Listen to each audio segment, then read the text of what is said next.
இருக்கிற விட்டமின் மினரல்லாம் பார்த்தீங்கன்னா நம்ம உடம்புக்கு தேவையான அனைத்து விட்டமின் மினரலும் இதில் இருக்குது. தாராளமாக சாப்பிட்லாம்.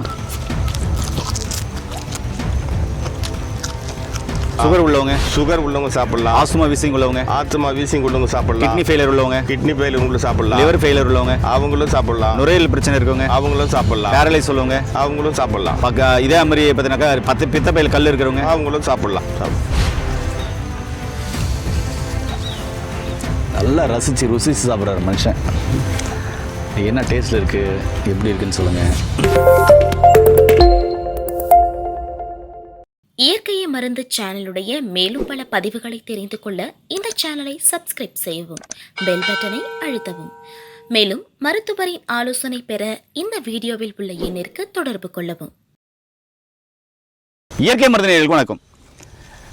நீங்கள் பார்த்துருக்கிறது ஒரு அற்புதமான மூலிகை. இது ஒரு சமைச்சு சாப்பிடக்கூடிய ஒரு கீரையும் சொன்னாங்க. இந்த மூலிகையை பயன்படுத்தினா எல்லா சக்தியும் உடம்புக்கு கிடைக்குமா? ரொம்ப ஆச்சரியமாக இருந்தது. இதில் மூலிகை பித்தன் மூலிகை சிகரம் ஐயா இதை பற்றி விவரமாக சொல்ல போகிறாங்க. சாப்பிட்டு காமிக்க போகிறாங்க. என்னன்றது இந்த வீட்டில் பார்க்கலாமாங்க. ஐயா வணக்கம். ஐயா வணக்கம் சார். ஐயா ரெண்டு பேரும் இந்த கீரையை பற்றி நிறையா சொன்னீங்க. இது மூலிகை, இது காட்டில் கிடைக்கும்னு சொன்னீங்க. இந்த மூலிகை பேர் என்ன, இது எப்படி சாப்பிடணும், எப்படி சாப்பிட்டா என்னென்ன நோய்கள் குணமாகும், இது ஏன் எல்லா சக்திலும் நிறைந்த கீரைன்னு சொல்கிறீங்க? ஆமாம் சார், இதுதான் மாயன் கீரைன்னு பேர். மாயன் கீரை.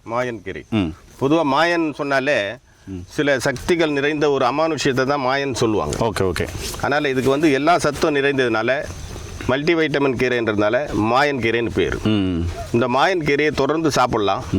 பெரியோர்கள் முதல் சின்ன குழந்தை வரைக்கும் சமைச்சு சாப்பிடலாம். உதாரணத்துக்கு நம்ம கூட்டாவோ பொரியலாவோ இல்லை ஒரு சூப்பாகவோ செஞ்சு சாப்பிட்டு கொண்டு வரும்பொழுது அனைத்து வகையான நோய்களையும் குணப்படுத்தக்கூடியது, உடலுக்கு குளிர்ச்சி கொடுக்கக்கூடியது, கண் ஒளிகளுக்கு நல்லது.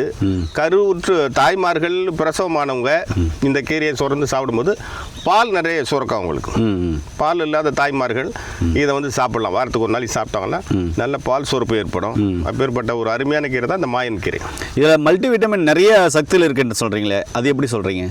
ஆமாம், இதில் பார்த்தீங்கன்னா மல்டி வைட்டமின் சத்து எல்லா சத்தும் நிறைந்து இருக்குது. காரணம் என்ன, இதை எல்லா நோய்காரும் சாப்பிடலாம். உதாரணத்துக்கு அல்சர் இருக்கவங்க சாப்பிடலாம். அடிபட்டு கால் வீக்கமாக இருக்கிறவங்க சாப்பிடலாம், அந்த வீக்கத்தை குறைக்கும். பிபி உள்ளவங்க சாப்பிடலாம். சுகர் உள்ளவங்க சாப்பிடலாம். ஆஸ்துமா வீசிங் உள்ளவங்க சாப்பிடலாம். கிட்னி ஃபெயிலியர் உள்ளவங்க சாப்பிடலாம். லிவர் ஃபெயிலியர் உள்ளவங்க அவங்களும் சாப்பிடலாம். நுரையீரல் பிரச்சனை இருக்கவங்க அவங்களும் சாப்பிடலாம். பேரலைஸ் உள்ளவங்க அவங்களும் சாப்பிடலாம். இதே மாதிரி பார்த்தீங்கன்னாக்கா பித்தப்பையில் கல் இருக்கிறவங்க அவங்களும் சாப்பிடலாம். கிட்னி ஸ்டோன் உள்ளவங்க அவங்களும் சாப்பிடலாம். கர்ப்பப்பை நீர்க்கட்டு உள்ளவங்க அவங்களும் சாப்பிடலாம். எல்லாரும் சாப்பிடலாங்க. ஏங்க நான் கேட்கறதுக்கெல்லாம் சாப்பிடலாம் சொல்றேன். அப்போ எல்லா நோய் உள்ளவங்களும் சாப்பிடக்கூடிய ஒரு அற்புதமான கீரை இது. ஓகேங்க ஐயா, இது எப்படி சாப்பிட்டு காமிங்க ஐயா. மூலிகை பித்தன் சாப்பிடுங்க. நம்ம நாட்டு முருங்கைக்கீரை எப்படி எல்லாரும் சாப்பிட்றாங்களோ அதே போல இதை எல்லாரும் சாப்பிடலாம். ஓஹோ, அங்கு தடை இல்லை. அப்படிங்களா? ஐயா சாப்பிட்டு காமிங்க ஐயா. சாப்பிட்டு காமிச்சு என்னென்ன டேஸ்ட் இருக்குன்னு சொல்லுங்க ஐயா.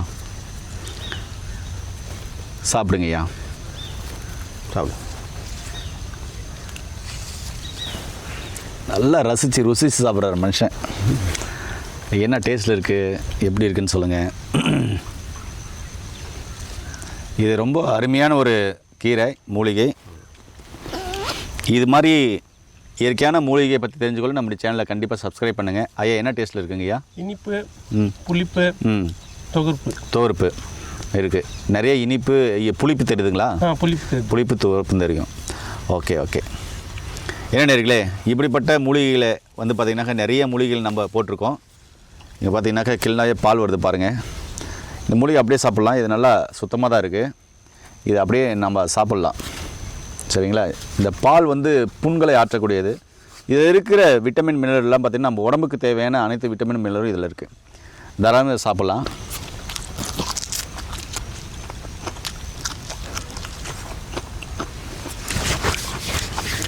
அம்மன் பச்சரிசி சாப்பிட்டவங்க இந்த டேஸ்ட் அவங்களுக்கு பிடிக்கும். அதே டேஸ்ட்டில் தான் இருக்குது. எனக்கு அரிசி சாப்பிட்ற மாதிரி தான் இருக்குது. அந்த ஒரு தோர்ப்பு சுவை நல்லாவே தெரியுது. அருமையான ஒரு மூலிகை தான். என்ன நடிகளே, சாப்பிட்டு பேசுகிறேன், அந்த டேஸ்ட்டில் இருக்கு. மீண்டும் இன்னொரு அருமையான பதிவில் உங்களை சந்திக்கும் வரை உங்களுக்கு விடைபெறும் குடும்பத்தில் ஒருவனாக உங்கள் அன்பு சொன்னார்கள். நன்றி, வணக்கம் ஐயா.